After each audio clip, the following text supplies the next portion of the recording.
2026 সালের বিধানসভা নির্বাচনকে সামনে রেখে বিজেপি মাঠে নেমে পড়েছে। শনিবার বিকেলে ফলিয়ায় বিজেপির রাজ্য সভাপতি তথা শিক্ষা প্রতিমন্ত্রী সুকান্ত মজুমদার চাই পে চর্চা কর্মসূচিতে অংশ নেন। সাধারণ মানুষের সঙ্গে কথা বলে তাদের সমস্যার কথা শোনেন। পাশাপাশি এক কর্মী সভাতেও যোগ দেন তিনি। এদিন সাংবাদিক বৈঠকে রাজ্যের স্বাস্থ্য ব্যবস্থার তীব্র সমালোচনা করেন তিনি। শান্তিপুর হাসপাতালের বেহাল দশা তুলে ধরে বলেন, সুপার নেই, ডাক্তার নেই, ওষুধ নেই, যা আছে তা জালি ওষুধ। সাধারণ মানুষের চিকিৎসার কথা ভাবেন না। ভাইপো চিকিৎসা করাতে বিদেশে চলে যাচ্ছে, আমি আপনি মরব। এরপর শান্তিপুর পঞ্চায়েত সমিতিতে ভাঙচুরের ঘটনায় সরাসরি তৃণমূলকে কাঠগড়ায় তোলেন তিনি। দুদিন আগেই তৃণমূলের বিরুদ্ধে সমিতির সভাপতি ও সহসভাপতির ঘর ভাঙচুরের অভিযোগ ওঠে। সেই ঘটনা খতিয়ে দেখতে নিজের ঘটনাস্থলে যান সুকান্ত মজুমদার। ভাঙচুর হওয়া ঘরের পরিদর্শন করেন। সহকারী সভাপতির নেম প্লেট পুনরায় লাগিয়ে দেন এবং জাতীয় পতাকার মেমেন্টো তুলে দেন। এদিন কর্মসূচিতে উপস্থিত ছিলেন বিজেপি বিধায়ক, রানাঘাটের সাংসদ জগন্নাথ সরকার সহ একাধিক নেতা কর্মী। বিজেপির পক্ষ থেকে মাধ্যমিক পরীক্ষার পর বৃহত্তর আন্দোলনের ডাক দেওয়া হয়েছে। যে শাসক দলের গোষ্ঠীকন্দল বা গোলাগুলি, আইন শৃঙ্খলা কোথায়? দেখুন, প্রশ্নটা তো আপনারা ভুল জায়গায় করছেন। প্রশ্নটা তো মুখ্যমন্ত্রীর কাছে করা উচিত। এই মুখ্যমন্ত্রী বলেছিলেন যে আমি অর্ডার দিচ্ছি, নির্দেশ দিচ্ছি সব অবৈধ অস্ত্র বোমা বারুদ উদ্ধার করতে হবে। পুলিশ কেন পারেনি? তো মুখ্যমন্ত্রী, হোম মিনিস্টার তার নিজেকেই বলুক যে একজন মুখ্যমন্ত্রী বলার পরেও যদি তার পুলিশ না পারে, তাহলে সেই হোম মিনিস্টারে তার নিজের পদে থাকার কোনো যোগ্যতা নেই, সেই পদ ছেড়ে দেওয়া উচিত তার। নচেত পুলিশ তার কথা শুনছে না।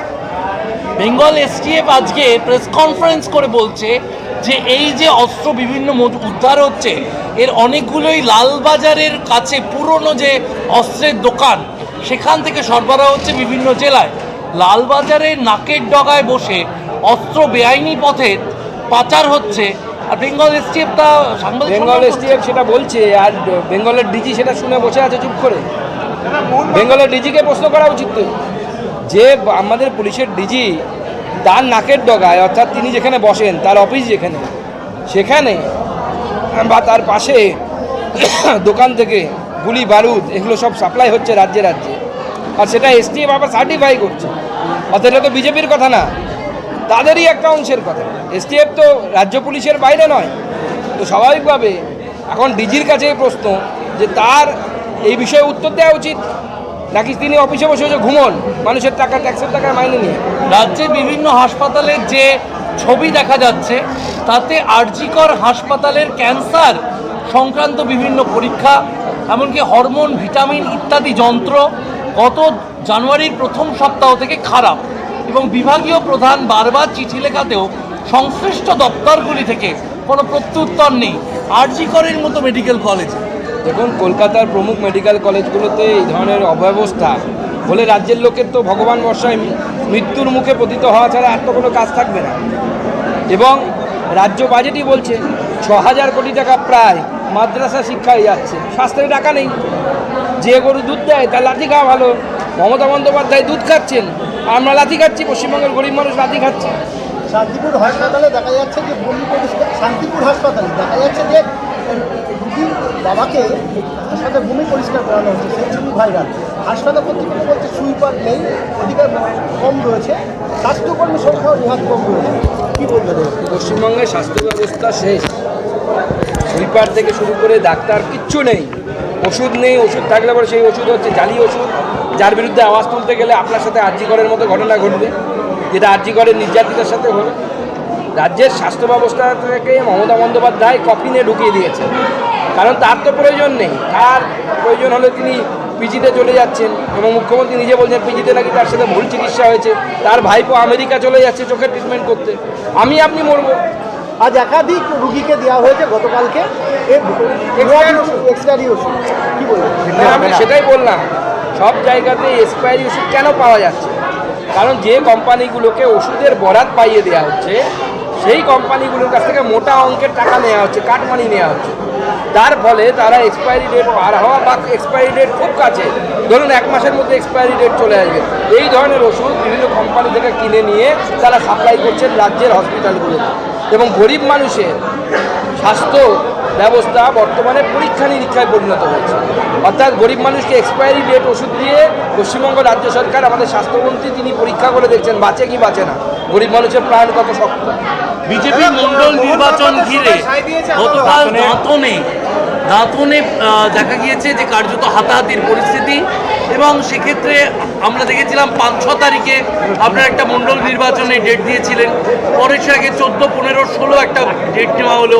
সেই সময়ও এই যে কিছু জায়গায় এই ধরনের একটা ক্ষত থেকেই যাচ্ছে, অশান্তির পরিস্থিতি তৈরি হচ্ছে মন্ডল নির্বাচন ঘিরে, রাজ্য সভাপতি কিভাবে দেখছেন? এটাকে আমি পজিটিভলি দেখছি। বিজেপির মণ্ডল সভাপতি হওয়ার জন্য যদি মারামারি হয় তার মানে পার্টিটার মধ্যে জান আছে, পার্টিটা তার মানে আগামী দিনে ভবিষ্যৎ আছে। সিপিএমের মণ্ডল সভাপতি হলে দেখবেন কোনো কিচ্ছু হতো না, তার কারণ ওখানে জানে মণ্ডল সভাপতি হয়েও লাভ নেই, না হয়েও লাভ নেই।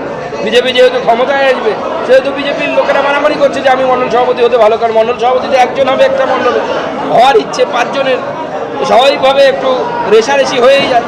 সেগুলো কোনো সমস্যা নেই, ওগুলো আমরা আলোচনার মাধ্যমে ম্যানেজ করবো। এবারের বাজেটে শিক্ষায় এ রাজ্যের নতুন উন্নয়নমূলক খবর কিছু আছে কেন্দ্রীয় বাজেটে? কেন্দ্রীয় বাজেটে যে প্রকল্পগুলো ঘোষণা করা হয়েছে আপনারা যদি ভালো করে লক্ষ্য করে থাকেন, প্রত্যেকটি হাই স্কুলকে ব্রডব্যান্ডের মাধ্যমে জোড়া হবে। এর লাভ পশ্চিমবঙ্গের স্কুলগুলো পাবে, সরকারি স্কুল, পশ্চিমবঙ্গের সরকারি স্কুলগুলো এর মধ্যে পাবে। এআই এর 500 কোটি টাকা দিয়ে হাব হবে, কোথায় হবে সেটা এখনো ঠিক হবে, কিন্তু এই এআই এর যে কাজ হবে শিক্ষাকে তার লাভ তো পশ্চিমবঙ্গে থাকবে। ভারতীয় ভাষায় বইগুলো, উচ্চশিক্ষার বই ট্রান্সলেটেড হবে ভারতীয় ভাষা পরিষদের মাধ্যমে, বাংলা ভাষায় হবে। এবং যেহেতু বাংলা ভাষা এবার ধ্রুপদী ভাষার মর্যাদা পেয়েছে, তাই কেন্দ্র সরকারের তরফ থেকে একটা বড় বাজেট দেওয়া হবে বাংলা ভাষাকে নিয়ে গবেষণা করার জন্য, বাংলা ভাষা নিয়ে আরও অনেক গবেষণামূলক গবেষণাধর্মী কাজ করা যায়। সবাই সাই দিয়েছে আদালত, অমৃতা সিনহা পুরোনো খবর। বিজেপির বৈঠকে একটু আগে 1 ঘন্টা আগে আপনি মারের নিদান দিয়েছেন, মারতে গেলে পাল্টা মার।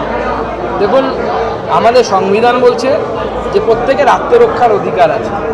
রামকৃষ্ণদেবের গল্প পড়লেও শুনবেন যে ছোবল দিও না, কিন্তু ফোঁস করতে তো মানে নেই, মারতে এলে তো তাকে মারতেই হবে, আপনি বাঁচবেন কী করে না? আপনাকে যদি কেউ বন্দুক ধরে আপনিও নিশ্চয়ই গোলাপ ফুল তো কমসে কম দেবেন, বাঁচার জন্য যা করার তাই করবেন। আমার কর্মীদেরকে তো বাঁচতে হবে, 200 জন খুন হয়ে গেছে, আর কতজনের জীবন আমরা ইয়ে করবো, নষ্ট করবো। তদন্ত নিয়ে কি কোনো ত্রুটি আছে মনে করেন? অভয়ের যে বিচারটা হলো, এর যে তদন্ত হয়েছে, এই তদন্তে কোনো ত্রুটি আছে মনে করেন? দাদা 5 বছর আগে রোমানিয়ান গ্যাং ধরা পড়েছিল এটিএম জালিয়াতিতে, এবারও ফাঁস কলকাতা এটিএম জালিয়াতি, বারবার সাধারণ মানুষের টাকা খোয়া যাচ্ছে, নজরদারি কোথায়? এগুলো রাজ্য পুলিশ প্রশাসনের একটা বড় দায়িত্ব থাকে এগুলো নজরদারি করা, কারণ প্রত্যেকটি ব্যাংকের এটিএম কোথায় সেই থানার কাছে ব্যাংক সেখানে খবর দেয় বা তাদের ব্যাংকের কাছে ইনফরমেশন থাকে। তো দুর্ভাগ্যবশত পশ্চিমবঙ্গের পুলিশ এতটা অপদার্থ পুলিশে পরিণত হয়েছে, চুরি ডাকাতি কলকাতার মতো জায়গায় বৃদ্ধাকে ভয়। ব্যুরো রিপোর্ট, নির্ভীক বার্তা।